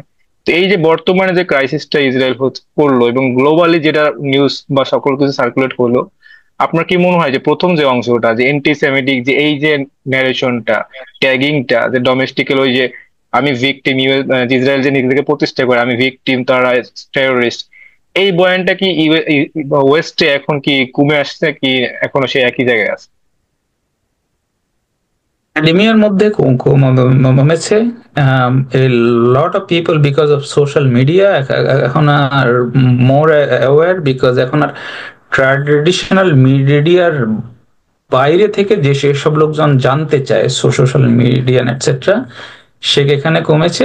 তারপরও সোশ্যাল মিডিয়ার মধ্যে ইউটিউব, ফেসবুক, এই জায়গাগুলোতে জায়নিস্টরা they establish control, they use filter and algorithm যাতে করে প্রো প্যালেস্টাইনিয়ান কন্টেন্ট গুলো সাপ্রেস হয়। দ্য অনলি রিমেইনিং স্পেস যেখানে এখনো কিছু স্পেস আছে এক্স আর কি, টুইটার এবং টিকটক। সো এই দুইটা স্পেস চাইনিজরা দে আর ট্রাইং, টিকটকে তো এখানে ব্যান করার জন্য ট্রাই করছে, এটাকে অধিগ্রহণ করার জন্য ওদেরকে প্রস্তাব দিছে যে আমরা এটাকে কিনে নেই, জুইশ বিজনেসম্যানরা। So they are trying to do that. এবং টিকটকে ইলন মাস্ককে ওরা কনস্ট্যান্ট একটা ইয়ের মধ্যে রেখেছে। He is a free speech absolutist আর কি, মানে সে একদমই ফ্রি স্পিচ সে কথা বলে, কিন্তু he also works under pressure. So ওইটাকে একটা ইয়ের মধ্যে রাখছে, প্রেশারের মধ্যে। আমি মনে করি ইফ ইউ আস্ক মি, 10 বছর আগে থেকে এখন পরিস্থিতি কিছুটা ইমপ্রুভ, কিন্তু if you go back to 80s or before then, হ্যাঁ, America was not like that. হ্যাঁ, এখানে একটা কিছু কনভারসেশন চালু আছে। The last true American president was John F Kennedy. হ্যাঁ, তাকে মেরে ফেলার পরে আর কোন আমেরিকান প্রেসিডেন্ট নাই বেসিক্যালি। যারা আসে এরা হচ্ছে the servant of certain groups and people. So এইটা একটা বাস্তবতা। এখন এটা কিভাবে বদলাবে আই ডোন্ট নো। আমার একটা হাইপোথিসিস হচ্ছে যে, মানে it's sad that the same Zionist lobby dragged America to Iraq war and Afghan war, and that cost American taxpayers trillions of dollars, that bled Americans' economy and etc. এইটা থেকে একটা আমেরিকাতে শিক্ষা হওয়া উচিত ছিল। কিছুটা হয়েছে আমেরিকান পলিসি মেকারদের মধ্যে, যে না, they are this people are dragging us to unnecessary wars and etcetera, that is costing আস।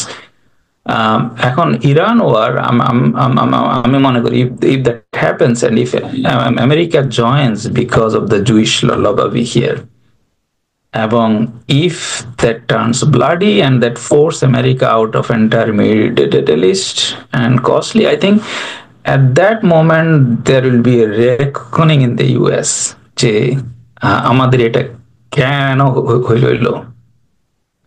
কারণ আমেরিকান ইসরায়েল পলিসি বা militarist policy does not make any sense rationally and to the entire world. It's completely nonsense policy. But they are doing it because they are captured. I mean, the whole system has been captured by these people.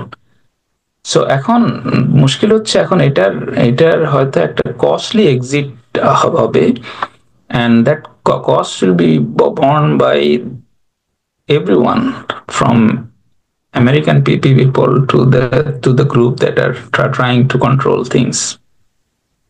Sir মানে আমার একটা security related মানে আপনার লেবাননের security নিয়ে একটা প্রশ্ন ছিল sir. G please. Sir Lebanon তো স্যার ইকোনমিক্যালি এবং পলিটিক্যালি খুবই ফ্র্যাজাইল একটা কান্ট্রি, ওদের মধ্যে অনেক ডিভিশন আছে। এই মুহূর্তে যদি ইসরায়েলের সাথে যদি লেবাননের বা আমাদের যে হিজবুল্লাহর যদি একটা অল আউট ওয়ার হয় কিংবা যদি একটা বড় ধরনের একটা কনফ্রন্টেশন হয়, সেক্ষেত্রে ইসরায়েল তো পুরো লেবাননকে মানে একদম ফ্ল্যাটেন করে দিবে, বা হিজবুল্লাহর যে একটা ডেটারেন্সের যে একটা স্ট্যান্ড ছিল সেটাকে পুরোপুরি ধ্বংস করে দেবে। সেই ক্ষেত্রে কি স্যার লেবানন মানে হিজবুল্লাহর কি এটা কোনো বড় ধরনের মানে দীর্ঘমেয়াদী কোনো একটা তার যে একটা ডেটারেন্স করার যে সামর্থ্য ছিল সেটা কি কতটুকু ইম্প্যাক্ট ফেলতে পারে? মানে ইসরায়েল তো সবসময় একটা ভয়ে থাকতো যে লেবানন থেকে একটা কোনো একটা বড় ধরনের একটা অ্যাগ্রেশন বা কোনো একটা কিছু রেসপন্স আসতে পারে। তো সেই স্ট্যান্ডটা যদি ইসরায়েল ধ্বংস করে দেয় বা সেই স্ট্যান্ড ধ্বংস করার যে কোনো একটা সিচুয়েশন তৈরি হয়, সেক্ষেত্রে মানে প্যালেস্টাইন রাষ্ট্রের ক্ষেত্রে কি ধরনের একটা ইম্প্যাক্ট হইতে পারে রেজিস্ট্যান্সের ক্ষেত্রে? First of all, I do not agree that Israel will be able to completely destroy neither Hamas nor Hezbollah. এই যুদ্ধগুলো অনেক লম্বা হবে এবং এই লম্বা যুদ্ধ করতে গিয়ে ইসরায়েল যে জিনিসটা অ্যাচিভ করতে চায় সেইটা মানে ইসরায়েল এখন যে জায়গায় উঠে বসেছে যে ওদের যে লম্বা গোল যেটা আমরা লেবাননের হিজবুল্লাহকে নিউট্রালাইজ করব, Israel also runs the risk যে ওরা যদি এই অবজেক্টিভ সফল না হয়, এখন গেরিলা গ্রুপগুলোর জন্য জয়টা কি? মানে ইন এ ওয়ার ধরেন কনভেনশনাল আর্মির ক্ষেত্রে উই নো যে আমরা একটা আর্মিকে ডিফিট করতে পারি, একটা আর্মি আত্মসমর্পণ করবে, বাট আনকনভেনশনাল ওয়ারে গেরিলা গ্রুপগুলোর জন্য জয়ের ডেফিনিশনটা হচ্ছে নট টু লুজ। হ্যাঁ, they don't have to win over Israel, but if they survives after whatever Israel is doing, maybe in 2 years, 5 years, 10 years, আমরা 82 সালে ইসরায়েল যখন লেবাননে যায় তখনও তো 20 বছর ব্যাপী যে যুদ্ধ লেবানন অ্যাকচুয়ালি লেবানন ওই পরিস্থিতি থেকে তো হিজবুল্লাহ আসছে। So I do not believe for a moment যে লেবানন মানে হিজবুল্লাহকে ওরা কমপ্লিটলি ডিফিট করতে পারবে। So that means that Hezbollah some capacity will remain. So Israel যেদিন উইথড্র করবে লেবানন থেকে বা স্টপ দেয়ার অপারেশনস, আজ থেকে 5 মাস পরে হোক 10 মাস পরে হোক, ওই শেষ দিনেও যদি লেবানন থেকে হিজবুল্লাহ 5টা রকেটও ছড়ে নর্থে, that will be amount to their victory. So that's how the victory of the guerrilla group defines. If you are not defeated, you won. So ওই প্রেক্ষাপটে আমি মনে করি যে this elements of resistance will not be completely defeated and they will remain. এবং once Israel withdraws, Iran will continue to do the same. ওরা এই যুদ্ধগুলোর মধ্য থেকে অলরেডি হামাস মানে কি বলে গাজা যাতে হাজার হাজার লোকজন তাদের আত্মীয় স্বজন হারিয়েছে, পিতামাতা হারিয়েছে, and hundreds of thousands of people will join the cause আর কি। So supply will not be empty. Supply will be there, and the whole security situation will evolve. Lebanon is not Gaza. Gaza is a small place. Israel could decimate the entire neighborhood, but Lebanon at terrain southern Lebanon at terrain is not easy to penetrate এবং stay আর কি। So ওইখানে guerrilla warfare will be much more costly, bloody, and I predict that the long Israel stays, the long it will cost it. এবং সেটা ইসরায়েলের জন্য in the long term কতটুকু sustainable হবে I doubt. And more importantly ওদের যে war হিজবুল্লাহকে ইনক্যাপাসিটেট করে দেয়া, I I do not think that's possible. Sir যদি স্যার সেনাবাহিনী দিয়ে ডিরেক্টলি আপনার নর্দার্ন মানে আপনার যে টেরেন যেটা বলতেছেন আপনি হিজবুল্লাহর যে আপনার যে নিয়ন্ত্রিত যে এলাকাটা ওই জায়গায় সে যদি সরাসরি সে আপনার সেনাবাহিনী মোতায়েন না করে যদি মানে এয়ার সিকিউরিটিকে কাজে লাগায় যদি সেটাকে বারবার অ্যাটাক যেটাকে করে সেক্ষেত্রে মানে হিজবুল্লাহর যে তাদের যে লেবাননের পলিটিক্স এবং তাদের জনগণের উপর যে একটা কন্ট্রোল আছে সেই ক্ষেত্রে কোনো ইম্প্যাক্ট করতে পারে কিনা, মানে জনগণের সাথে হিজবুল্লাহর যে সম্পর্কটা সেটা ক্ষতিগ্রস্ত হতে পারে কিনা যদি লেবানন বড় ধরনের বম্বিং এর শিকার হয়? অলরেডি তো হচ্ছে, এখন সেই রিস্ক তো আছে, কিন্তু দক্ষিণ লেবানন তো entirely Hezbollah dominated, not because the Hezbollah operates there, but because দক্ষিণ লেবানন হচ্ছে শিয়া ওদের শীর্ষিত। সো এখানকার সব লোকজন হয় হিজবুল্লাহর সাথে এফিলিয়েটেড, না হলে হিজবুল্লাহ সাপোর্টার আর কি। And you have to understand Lebanon is politics as well. Hezbollah represents the Lebanese Shia. It's not only the anti-Israel movement. It also the protector of the Lebanese Shia group. So এই রোলটা তো disappear হয়ে যাবে না, এই রোলটা disappear হবে যদি লেবানিজ শিয়া গ্রুপটা মানে লেবানিজ শিয়া পপুলেশন এন্টায়ারলি ডিসিমেট হয়ে যায়। মানে এটা বুঝতে হবে যে হিজবুল্লাহ কিভাবে ক্রিয়েট হলো। ইসরায়েল যখন লেবাননে ঢুকলো তখন লেবাননে রেজিস্ট্যান্স গ্রুপ হিসেবে হিজবুল্লাহ ক্রিয়েট হয়েছে, not the other way around. এখন এই রেজিস্ট্যান্সটা ক্রিয়েট হয়েছে ফ্রম দ্য শিয়া পপুলেশন, এবং ইরানের সাথে এদের সম্পর্কটা হয়েছে much letter, immediately na. Iran did not create the Hezbollah group. It's a local resistance group যেটাকে ইরান পরে কাজে লাগিয়েছে। সো হিজবুল্লাহরা হচ্ছে লেবানিজ শিয়া পপুলেশনের প্রোটেক্টরেট হিসেবেও দেখা হয়, এবং যে কারণে ওদের পার্লামেন্টে 15টা সিট আছে, because they are voted by people, right? So এবং লেবাননের রাজনীতিতে যে শিয়া সুন্নি এবং ক্রিশ্চিয়ান যে একটা ট্রায়ো আছে, সেখানে ক্রিশ্চিয়ানরা হিজবুল্লাহর সাথে মোর অ্যাফিলিয়েটেড, বিকজ সুন্নিদেরকে ওরা লেস ট্রাস্ট করে then Shias. So Shias has a good rapport with the Christians also. So almost 2/3 of the Lebanese population have a favorable view of Hezbollah. So এই রাজনৈতিক dynamics তো যাবে না আর কি। সো মানে এটা হ্যাঁ, এখানে অনেক ধরনের ক্ষয়ক্ষতি হচ্ছে, বাট আই ডোন্ট সি যে হিজবুল্লাহ উইল গো এনিওয়্যার। ধন্যবাদ।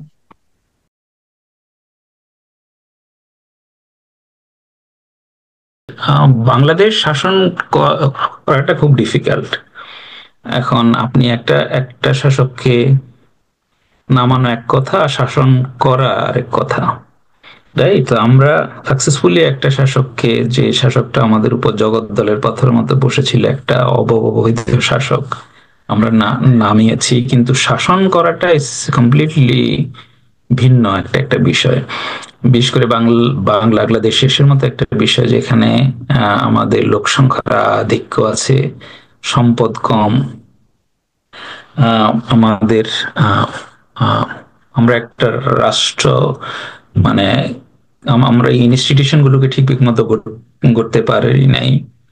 তো এখানে মানে অনেক ধরনের একটা ক্রাইসিস, হ্যাঁ, ইনস্টিটিউশনাল পার্সপেক্টিভ থেকে শুরু করে আমাদের ব্যক্তিগত মোরালিটি এথিক্সের জায়গা থেকে শুরু করে সবকিছু মিলে it's not easy country to rule আর কি।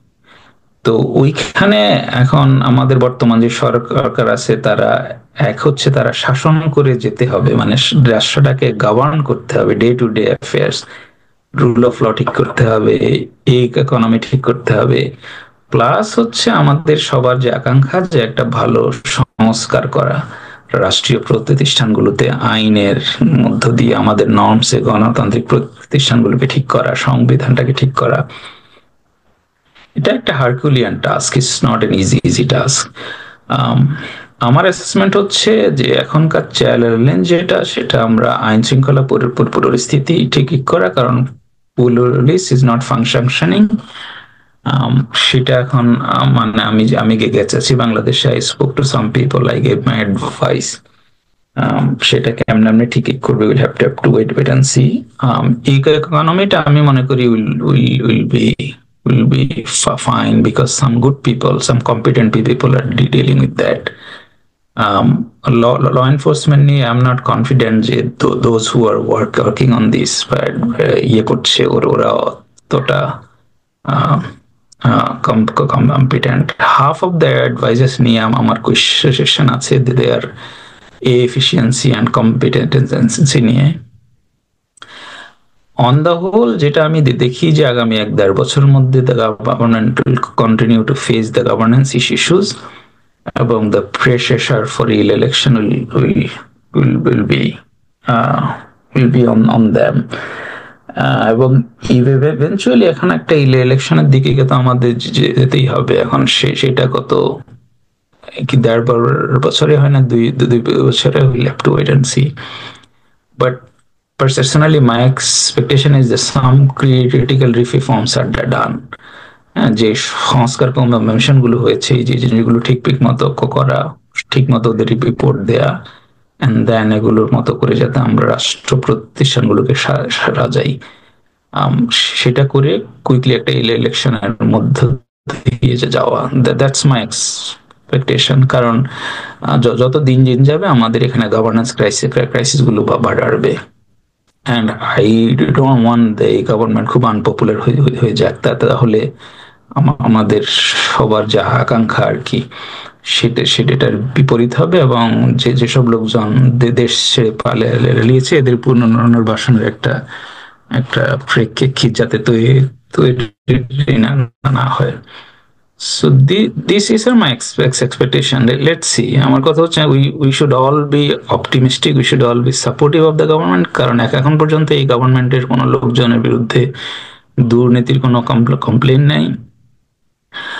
Student I think doing well, they should work as a pressure group, এবং they should continue to keep eye on the works of the government and keep the pressure, and you and I, everyone has a role আর কি, যে আমরা এটা যে একটা opportunity আসছে আমরা যাতে এটা লস না করে। হ্যাঁ, আমাদের প্রত্যেকের রাজনৈতিক অনেক ধরনের ইয়ে আছে, we should pursue that, যে যারা রাজনীতি করবো, বাট দিন শেষে আমরা যাতে কমন কিছু জায়গা, যেমন আমরা রাষ্ট্রের রিফর্ম থেকে সে সরকারকে হেল্প করা, এবং আমাদের ডিভিশনের সুযোগ নিয়ে যাতে পতিত লোক স্বৈরাচারের লোকজন যাতে পুনর্বাসিত না হয়।